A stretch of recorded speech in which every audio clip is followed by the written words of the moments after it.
Hello बच्चों, कैसे हो आप सब। तो चलिए अपन क्या करते हैं, आज कक्षा 11वीं रसायन विज्ञान का जो अपन हाइड्रोजन वाली यूनिट पढ़ रहे हैं, ठीक है। उसमें से क्या करते हैं, अपन डाईहाइड्रोजन नामक एक टॉपिक को देखते हैं, पढ़ते हैं और समझते हैं। तो ये जो बेसिकली जो यूनिट है ये 3 भाग में बटी हुई है। सबसे पहले अपन इसके बनाने की विधियाँ देखेंगे, विधियाँ भी सिर्फ IMP देखेंगे, ठीक है। जो एग्ज़ाम की दृष्टि से IMP है, लगभग 4-5 विधियाँ देख लेंगे, फिर कुछ उसके 4-5 भौतिक गुण देख लेंगे और फिर उसके जो खास जो ज़रूरी हैं वो रासायनिक गुण हम देख लेंगे हाइड्रोजन के, ठीक है। तो यहाँ पे ये हाइड्रोजन का अणु है, 2 परमाणु से मिलके बना है। तो सबसे पहले उसके बनाने की विधियाँ देख लेते हैं, ठीक है। देखो जो हाइड्रोजन है, सबसे पहले थोड़ा सा यही समझ लो कि जो हाइड्रोजन है, हाइड्रोजन के बाह्यतम कोश में क्या होता है, एक अयुग्मित इलेक्ट्रॉन होता है। जैसे अपन यहाँ पर हाइड्रोजन की बात करें तो हाइड्रोजन का जो परमाणु इलेक्ट्रॉनिक विन्यास है वो कुछ इस प्रकार लिखते हैं 1s1, मतलब इसके बाह्यतम कोश में कितना होगा, 1 इलेक्ट्रॉन होगा। इसी प्रकार यदि हाइड्रोजन का हम क्या करें, कोई दूसरा परमाणु ले लें तो उसका विन्यास भी यही रहेगा 1s1। इन दोनों के मिलने से क्या बनता है, हाइड्रोजन का एक अणु बनता है। इसी को क्या बोलते हैं अपन, डाई हाइड्रोजन, जिसको सामान्य भाषा में अपन हाइड्रोजन भी बोलेंगे, ठीक है। तो एक अयुग्मित इलेक्ट्रॉन होता है जिसके द्वारा 2 परमाणु, 2 हाइड्रोजन के क्या करते हैं, परमाणु सहसंयोजक बंध द्वारा योग करके, मतलब हाइड्रोजन और हाइड्रोजन इनके बीच में कौन सा बंध रहेगा, सहसंयोजक बंध द्वारा योग करके हाइड्रोजन का क्या करते हैं, एक अणु बना लेते हैं, जिसे अपन क्या कहेंगे, डाईहाइड्रोजन कहेंगे, ठीक है। तो चलिए अपन क्या करते हैं, सीधे चलते हैं बनाने की विधियों में। देखो ये है बनाने की विधियाँ। देखो जो बनाने की विधियाँ हैं वो लगभग हम यहाँ पे 5 विधि पढ़ेंगे। 5 विधि में अपन सबसे पहले देख लेंगे यहाँ पे कौन सी, प्रयोगशाला विधि। प्रयोगशाला विधि के बाद क्या करेंगे अपन, धातु और जल की क्रिया देख लेंगे। धातु और जल की क्रिया से भी हाइड्रोजन बनती है, ठीक है। मतलब अपन क्या डाईहाइड्रोजन बनाने की विधियाँ पढ़ रहे हैं, ठीक है, या फिर इसको हाइड्रोजन भी, ठीक है।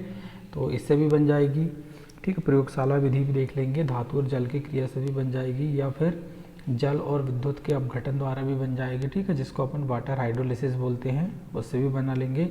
या फिर एक लेन मेथड होती है, ठीक है, उसको भी देखेंगे अपन क्या होती है।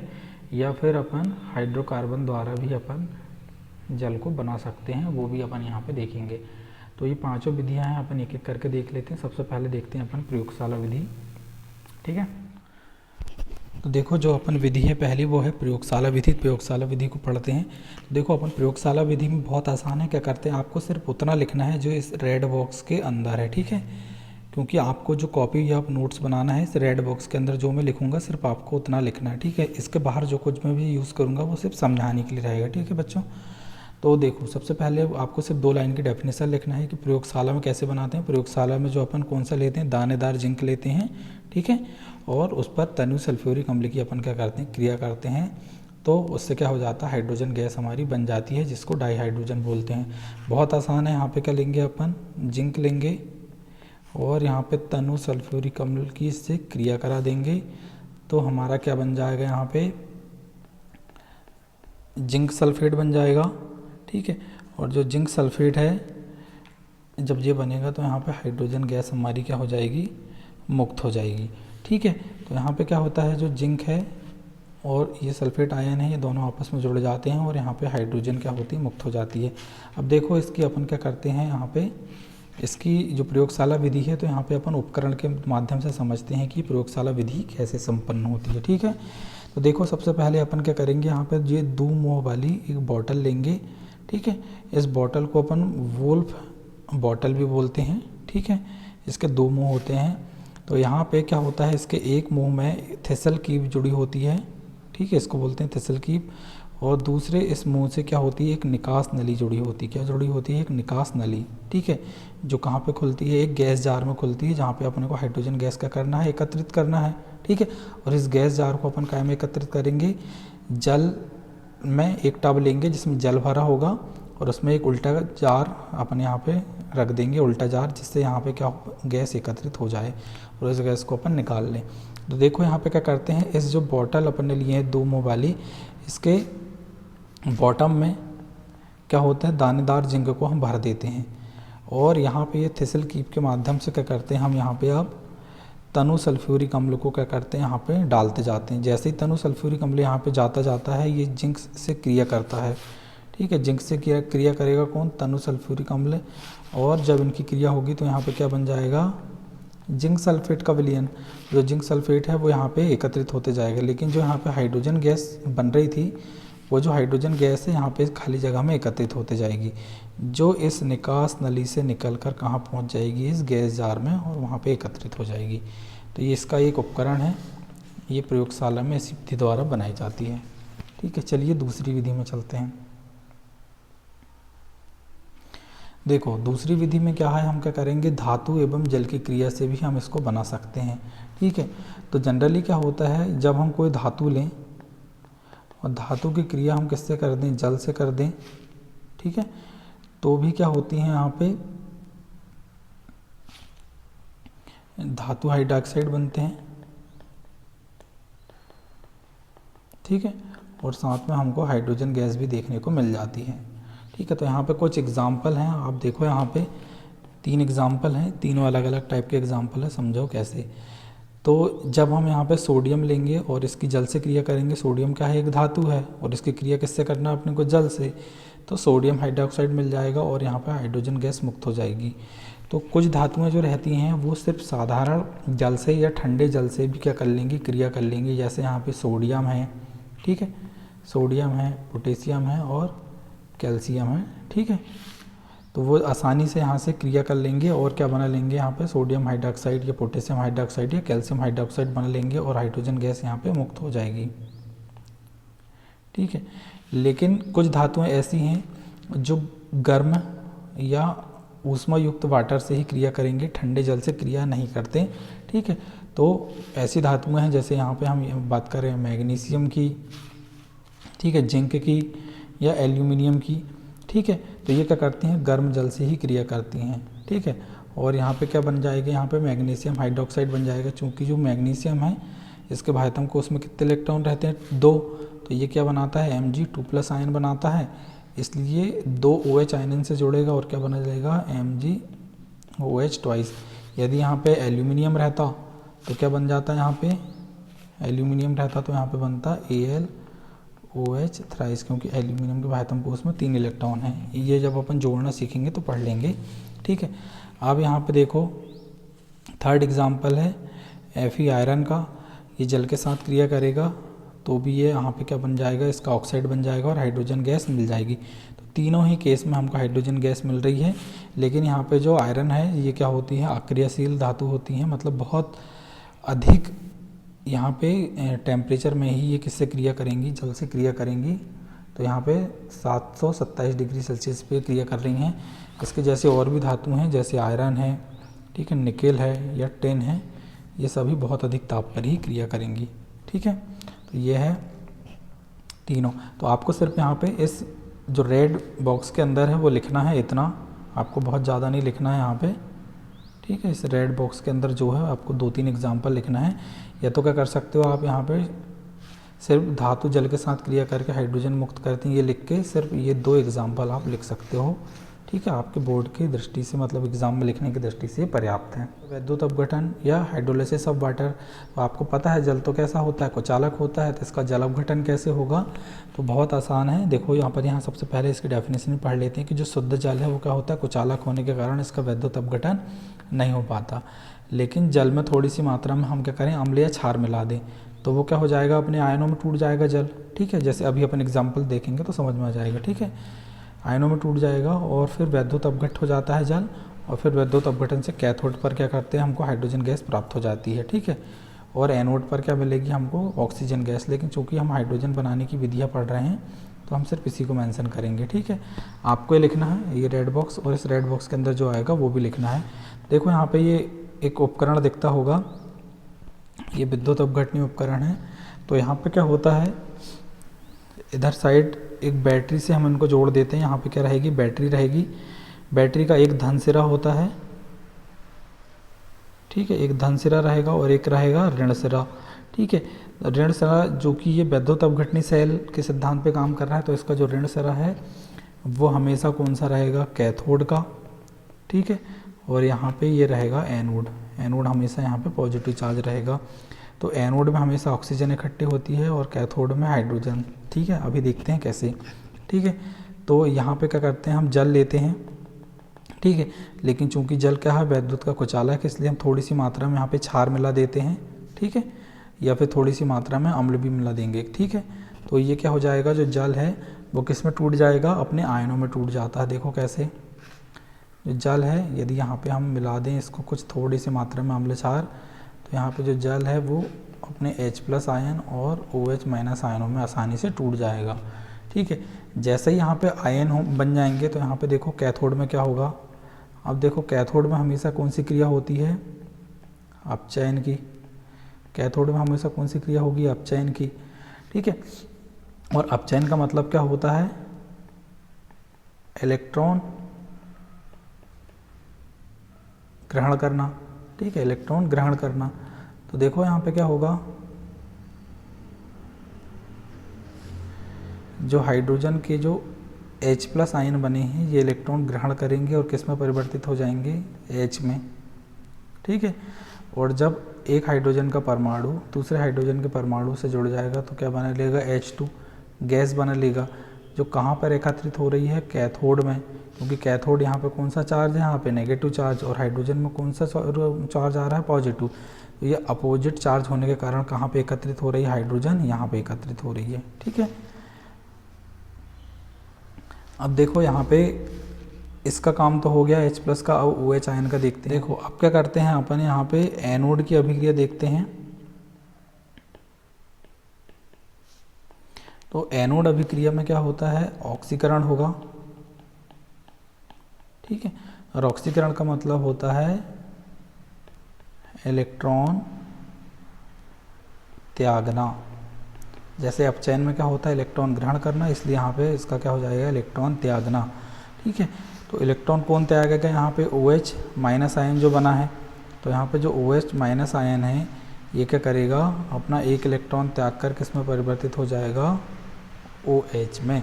यदि इसकी अपन पूरी रिएक्शन को लिखना चाहें तो कुछ इस प्रकार लिख सकते हैं, ठीक है। यहाँ पे ये OH बन गया, तो यदि हम इनको OH ले लें, ठीक है, तो ये किस में परिवर्तित हो जाएगा, 2H2O और धन ऑक्सीजन बना लेगा, ठीक है। और ये ऑक्सीजन कहाँ पे एकत्रित हो रही है, हमारी एनोड में, ठीक है।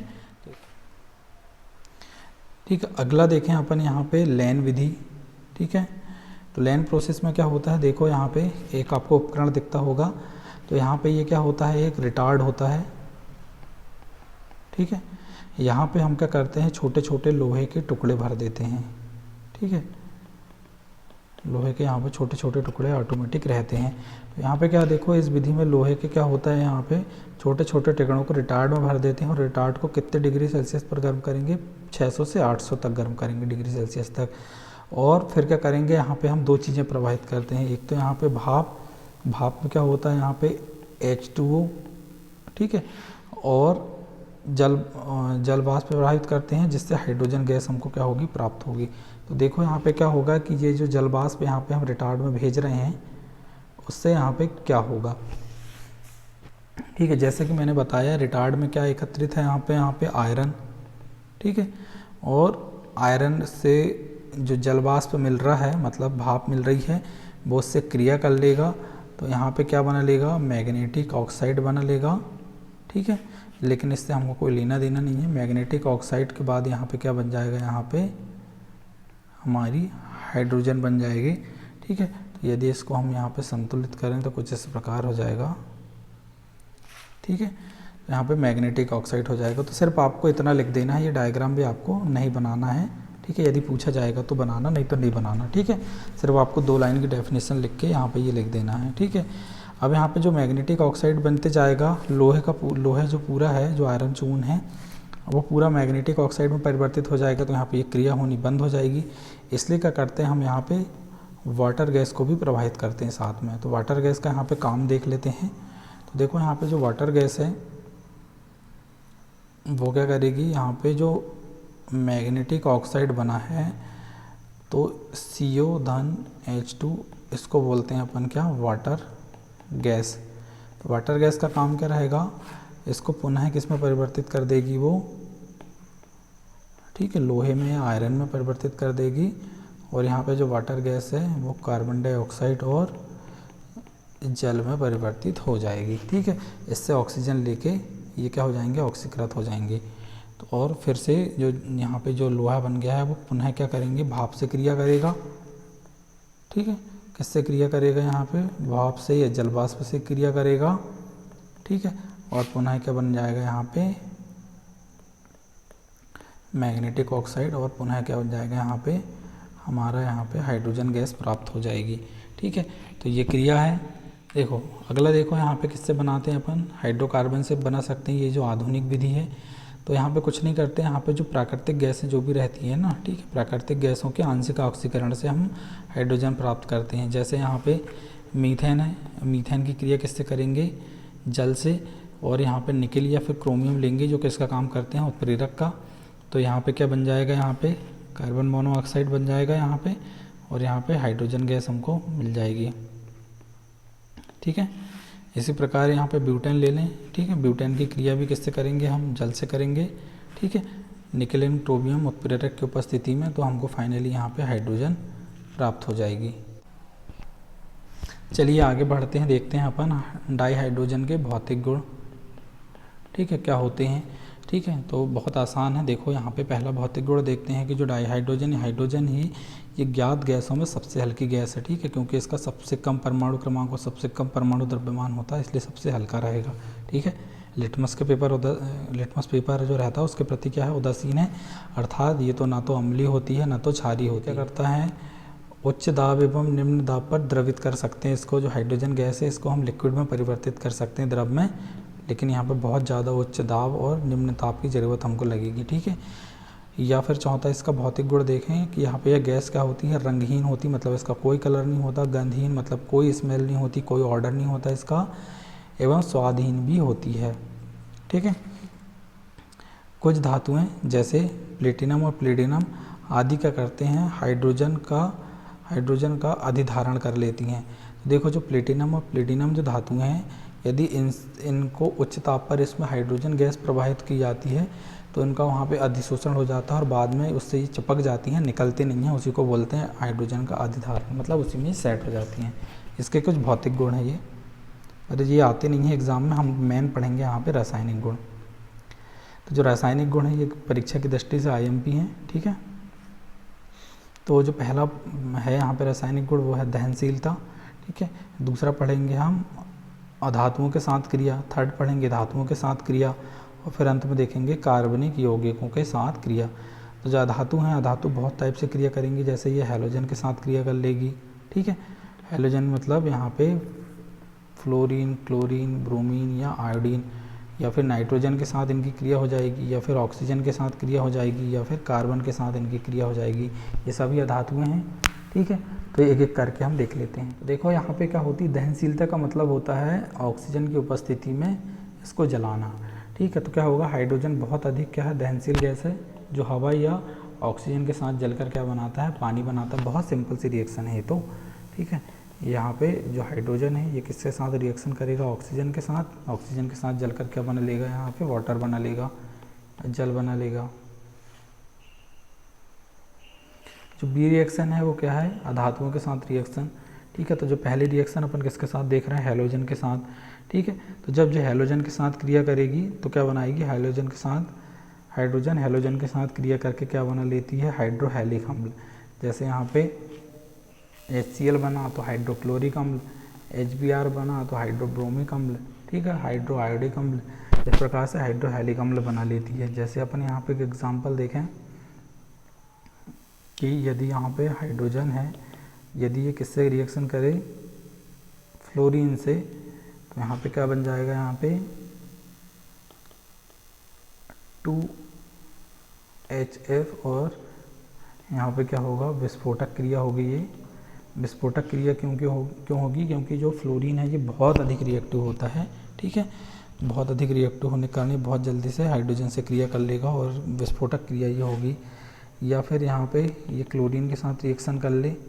ठीक है, तो ये जो क्रिया है ये इतना अधिक क्रियाशील होता है यहाँ पे कि ये क्या हो जाएगी, आपकी अंधेरे में हो जाएगी क्रिया, और साथ साथ में बहुत कम ताप में भी हो जाएगी। ठीक है, इसके लिए क्या करेंगे, यहाँ पे सूर्य प्रकाश ज़रूरी है सेकंड अभिक्रिया के लिए, और क्या बन जाएगा यहाँ पे 2HCl हाइड्रोक्लोरिक अम्ल बन जाएगा। ठीक है, इसी प्रकार यदि हम यहाँ पे देखें तो ये क्या होता है, कमरे के तापमान पर ही संपन्न होगी ये, और यहाँ पे क्या बन जाएगा 2HBr, ठीक है, हाइड्रोब्रोमिक अम्ल यहाँ पे बन जाएगा। तो ये हैलोजन के साथ ये क्रिया है। ठीक है, तो जो हाइड्रोजन है ये सबसे पहले बहुत आसानी से किससे क्रिया कर लेगी, फ्लोरीन से, फिर क्लोरीन से, फिर ब्रोमीन से, और फिर आयोडीन से। ये इनका क्रिया करने का क्रम रहेगा। पर आपको सिर्फ इतना लिखना है, 2 लाइन की डेफिनेशन लिख के, ठीक है, आपको 1-2 एग्जाम्पल यहाँ तक लिख देना है बस। अगला देखो नाइट्रोजन के साथ क्रिया, ये बहुत ही आईएमपी है यहाँ पे, इसको बोलते हैं हैबर विधि। ठीक है, नाइट्रोजन अमोनिया निर्माण की हैबर विधि इसको बोलते हैं। क्या बनेगा यहाँ पे, अमोनिया बनता है, अमोनिया निर्माण की हैबर विधि है ये। ठीक है, यहाँ पे क्या होता है, यहाँ पे हम नाइट्रोजन लेते हैं 1 भाग और 3 भाग लेते हैं हाइड्रोजन। इसकी क्रिया करते हैं हम 450 से 500 डिग्री सेल्सियस ताप लेंगे और 200 तक लेंगे अपन यहाँ पे वायुमंडलीय दाब लेंगे। ठीक है, इन दोनों की क्रिया से क्या बन जाएगा अपना, यहाँ पे अमोनिया बन जाएगा और यहाँ पे ऊष्मा प्राप्त होगी। ठीक है, लेकिन इसकी क्रिया के लिए हमको क्या करते हैं, यहाँ पे एक उत्प्रेरक यहाँ पे लेते हैं आयरन और एक मोलिब्डेनम लेते हैं, ये उत्प्रेरक वर्धक है। ठीक है, चलिए समझते हैं कि उत्प्रेरक आयरन Fe और उत्प्रेरक वर्धक मोलिब्डेनम की उपस्थिति में 450 से 500 डिग्री सेल्सियस ताप एवं 200 वायुमंडलीय दाब पर कौन क्रिया करेगा, हाइड्रोजन। ठीक है, हाइड्रोजन नाइट्रोजन से कौन से अनुपात में, 3:1, मतलब 3 अनुपात हाइड्रोजन रहे और 1 अनुपात क्या रहे, नाइट्रोजन अनुपात में क्रिया करके क्या बनाते हैं, अमोनिया निर्मित करते हैं। ये इसकी रिएक्शन है। ठीक है,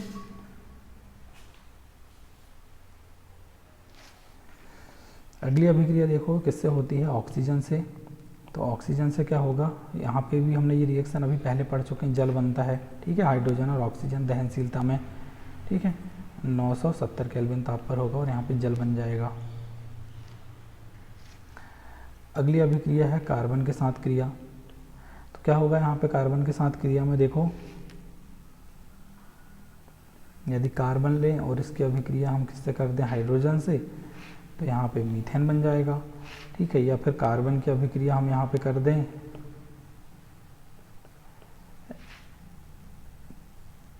तो यहाँ पे हमारा एसिटिलीन बन जाएगा। तो ये डिपेंड करता है कि आप टेम्परेचर कितना ले रहे हैं, अलग अलग परिस्थिति में अलग अलग टाइप के अपने को हाइड्रोकार्बन मिल जाएंगे। ठीक है, तो जो हाइड्रोजन की कार्बन से क्रिया पर क्या होता है, विभिन्न प्रकार के हाइड्रोकार्बन मिलते हैं। डिपेंड करता है कि यहाँ पे कंडीशन क्या क्या है। यदि हम यहाँ पे ताप कम लें या फिर 1150 डिग्री सेल्सियस लें तो हमको यहाँ पे मीथेन देखने को मिलेगी। ठीक है, यदि हम क्या करें, ताप थोड़ा सा और बढ़ा दें, ठीक है, और विद्युत क्षण में ये प्रयोग किया जाए तो हमको यहाँ पे एसिटिलीन देखने को मिलेगी।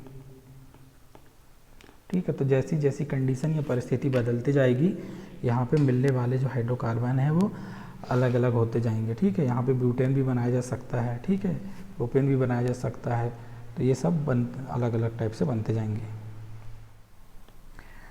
अगली रिएक्शन है धातुओं के साथ क्रिया।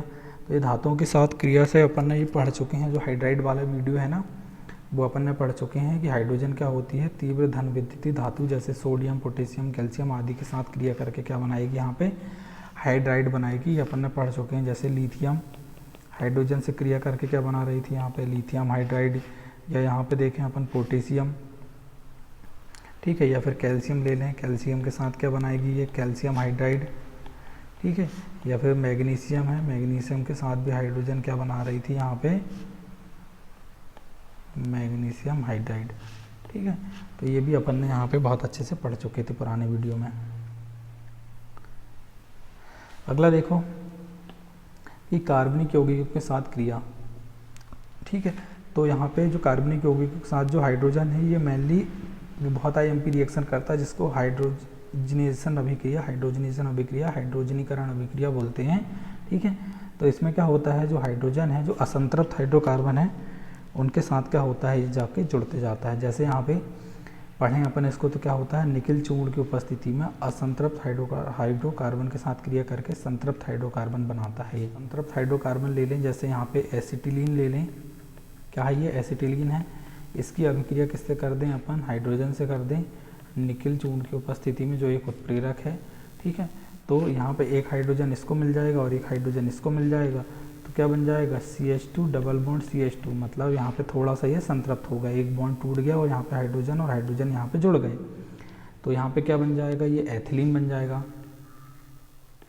ठीक है, यदि इस एथिलीन की आगे और क्रिया करें अपन, ठीक है, CH2 डबल बॉन्ड CH2 और फिर से वही अभिक्रिया हो निकिल की उपस्थिति में और यहाँ पे हाइड्रोजन लें, तो हाइड्रोजन फिर से इस बॉन्ड को तोड़कर क्या बन जाएगा, यहाँ पे CH3 और CH3 बन जाएगा, मतलब ये संतृप्त होते जाएगा। ठीक है, कि जो निकिल चूर्ण है, निकिल चूर्ण की उपस्थिति में जो वनस्पति तेल है वो वनस्पति घी में परिवर्तित हो जाता है। ठीक है, तो उसमें भी क्या होता है, हाइड्रोजनीकरण की अभिक्रिया होती है, या जिसको बोलते हैं हाइड्रोजनेशन रिएक्शन, जो इसमें जो वनस्पति तेल है, जैसे सरसों का तेल है। ठीक है, सरसों क्या है, वनस्पति है, मूंगफली क्या है, वनस्पति है, तो उसको अपन क्या करते हैं, कठोर करके उसमें क्या करते हैं, हाइड्रोजन को मिक्स करके अपन उसको घी बना सकते हैं।